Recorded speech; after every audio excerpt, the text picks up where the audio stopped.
वालेकुम। तो आज हम इस पोस्ट के बारे में थोड़ा सा डिस्कस करेंगे जिसको मैंने सेव किया था। देखते हैं ये हमें क्या कुछ नया सिखाने की कोशिश करती है।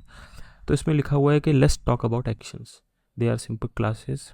यानी कि ये बताना चाह रहे हैं कि कुछ एक्शंस नाम का कॉन्सेप्ट होता है लारावेल में या फिर इन जनरल प्रोग्रामिंग में, क्योंकि ये पीएचपी के कोड है तो या तो लारावेल की बात होगी या तो इन जनरल भी बात होती है। तो उन्होंने बोला है कि एक्शंस के बारे में बात करते हैं। Let's talk about action, they are simple classes that takes care of one user story और यूज केस।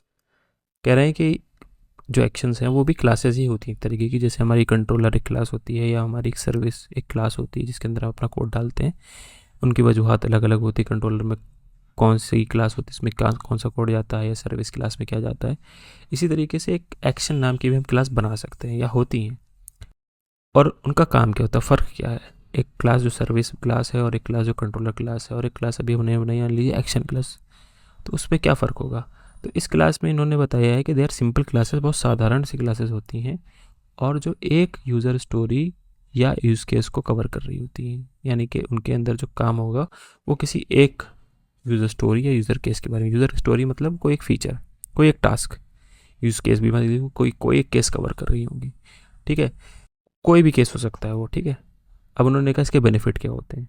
बेनिफिट जानने से पहले एक एग्जांपल देख लेते हैं। मिसाल के तौर पे एक इनको फीचर बनाना है कि कोई बंदा सब्सक्राइबर जो सब्सक्राइब करे तो उसको सब्सक्रिप्शन बन जाए।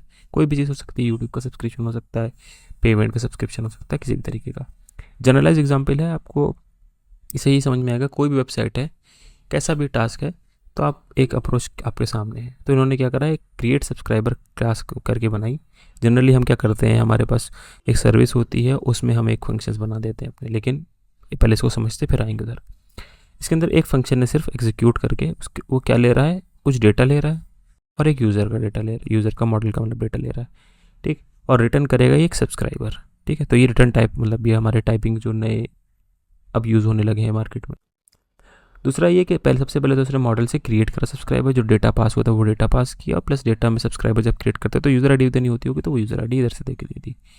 फिर क्या हुआ, इसमें जो है टैग्स को सिंक किया, यानी कि जो अगर मैनी टू मैनी रिलेशनशिप या मॉडल जो बना होगा इनका, तो उसमें टैग्स, तो टैग्स का भी डेटा जो है वो हमारा इस डेटा में आ रहा होगा। ठीक है, तो ये मतलब हम जब यहाँ फंक्शन ये वाला फंक्शन कहीं से कॉल करेंगे तो ये सब हम उधर भेजेंगे, तो ये एक फंक्शन में एज अ पैरामीटर ले रहा है ये चीज़। तो खैर उसने वो काम कर दिया, सिंक कर दिया। उसके बाद अगर देखा उसने कि क्या उसमें फॉर्म नाम की बूलियन दिया गया, क्या ये सब्सक्राइबर फॉर्म को भी सब्सक्राइब कर रहा है। तो ये मेरा जम्पशन है कि कुछ भी हो सकता है, पर ये देखने से लग रहा है कि इफ़ के अंदर डाला है तो ये बूलियन होगा। तो यानी कि फॉर्म एक कोई बूलियन होगा, ट्रू फॉल्स वाला।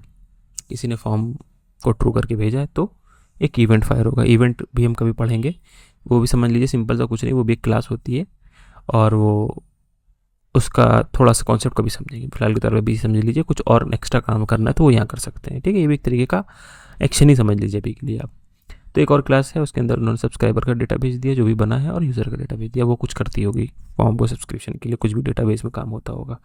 और आखिर में जो सब्सक्राइबर बना है उसमें लोड करे रिलेशनशिप्स एंड टैग्स और फॉर्म, और रिटर्न मार दिया। अब ये जो सारा सा काम है ये एक क्लास ने कर दिया, जो कि सिर्फ किससे रिलेटेड है, एक सब्सक्राइबर क्रिएट करने से रिलेटेड है। तो एक्शन क्या है, एक टास्क को कंप्लीट करने के लिए होता है। अभी क्या है, देखिए अभी तक हम लोग अगर क्रेड बनाकर बनाते हैं तो क्रेड में सिर्फ क्रिएट सब्सक्राइबर होता बन गया, लेकिन इधर टैग भी सिंक हो रहे हैं। इधर अगर फॉर्म है तो सब्सक्राइबर का फॉर्म भी इवेंट हो रहा है, तो मल्टीपल काम हो रहे हैं। तो अगर हम इधर पर इस वाले कोड को सर्विस में डाल भी देंगे तो खाली इतना कोड सर्विस से रिप्लेस हो जाएगा, यानी कि हमारी जो क्रेड सर्विस होती है जो डेटाबेस वाली होती है। तो उसके बाद भी सब टास्क रहेंगे। तो उन्होंने क्या करा है कि ये सारा टास्क ही पूरा उठा के एक नई क्लास में डाल दिया है और उस क्लास को यूज़ कर सकते हैं कहीं भी। तो इसमें क्या है, देखिए सबसे पहले वैलिड क्लीन एक रीडेबल कोड होता है। जाहिर सी बात है, जब ये इतनी लाइन का कोड काफ़ी आप सर्विस में भी लिखेंगे तो आपकी सर्विस क्लास भी बहुत बड़ी हो जाएगी। और वो एक जनरलाइज रूल है कि अगर जितना ज़्यादा लाइन्स ऑफ कोड होगा आपकी एक क्लास में, उतना ज़्यादा वो कॉम्प्लेक्स लगेगा, समझने में दिक्कत होगी, और प्लस रीडेबिलिटी भी मसला बनता है। तो क्लीन और रीडेबिलिटी कोड वही सिंपल सी चीज़। दूसरा प्रैक्टिकल एसआरपी होता है सिंगल रिस्पॉन्सिबिलिटी प्रिंसिपल। अब उसको वो अपने आप में एक अपना टॉपिक है, लेकिन अभी के लिए समझना है सिंपल सा। तो कोई भी क्लास है अगर हमारी, या कोई भी फंक्शन हम बना रहे हैं, उसका सिर्फ एक रिस्पॉन्सिबिलिटी होनी चाहिए, उसके अंदर मल्टीपल काम नहीं होने चाहिए। ठीक है, तो अब वो थोड़ा अपने आप में सब्जेक्टिव है, यानी अलग अलग लोग इसको अलग अलग तरीके से समझेंगे। जैसे मिसाल के तौर पे इस क्लास का सिर्फ एकमात्र काम है क्लास को सब्सक्राइब करना। ठीक, इसके अंदर सब्सक्राइबर को क्रिएट करना। इसके अंदर मल्टीपल स्टेप्स हैं कि ये पहले ये होगा, फिर ये होगा, फिर ये होगा, फाइनली सब्सक्राइबर क्रिएट हो जाएगा। तो ये पूरी क्लास का सिर्फ एकमात्र काम है कि सब्सक्राइबर क्रिएट हो। इसी को बोलते हैं सिंगल रिस्पॉन्सिबिलिटी प्रिंसिपल। अगर इसमें और फंक्शन बनाएंगे और भी तरीके काम करने लगेंगे तो फिर ये सिंगल रिस्पॉन्सिबिलिटी प्रिंसिपल नहीं रह जाएगा। ठीक, तो एक्शंस जो हैं, यानी जिस तरह की बात चल रही है कॉन्टेक्स्ट में हमारे, वहाँ पर एसआरपी को मद्देनजर रखते हुए बनाई जाती चीज़। दूसरा, रीयूजेबल क्लास। अभी हम कहीं भी किसी भी जगह पे हमें कोई सब्सक्राइबर क्रिएट करना है तो हम कर सकते हैं इसके ज़रिए, इसी कॉल कर लेंगे हम सीधे, चाहे कंट्रोलर के ज़रिए करना हो, चाहे हमें कैसी यू नो कि कहीं भी कर सकते हैं। अभी आप लोग ने ज़्यादा कंट्रोलर से फेमिलियर होंगे, ठीक है, कोई नहीं। फिर actions can be easily nested into each other. अब ये जैसे दूसरा ना, ये इवेंट, ये देख रहे हैं, एक एक्शन के अंदर दूसरा एक्शन डाल दिए। ठीक, एक्शन के साथ एक और ख़ासियत होती है, एक्शन जो होता है हमारा, वो हमारा क्या कहते हैं उसे, इंडिपेंडेंट होता है, कहीं भी कॉल हो सकता है। यानी कि ज़रूरी नहीं कंट्रोलर में कॉल हो, सर्विस में कॉल हो, वो कहीं भी कॉल हो सकता है।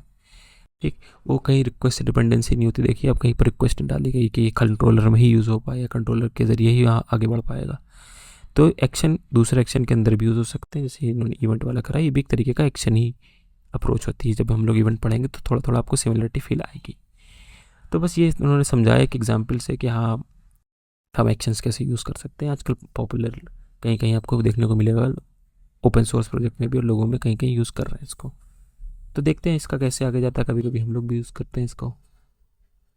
ठीक है, अगली वीडियो में मिलते हैं, कुछ नया देखेंगे।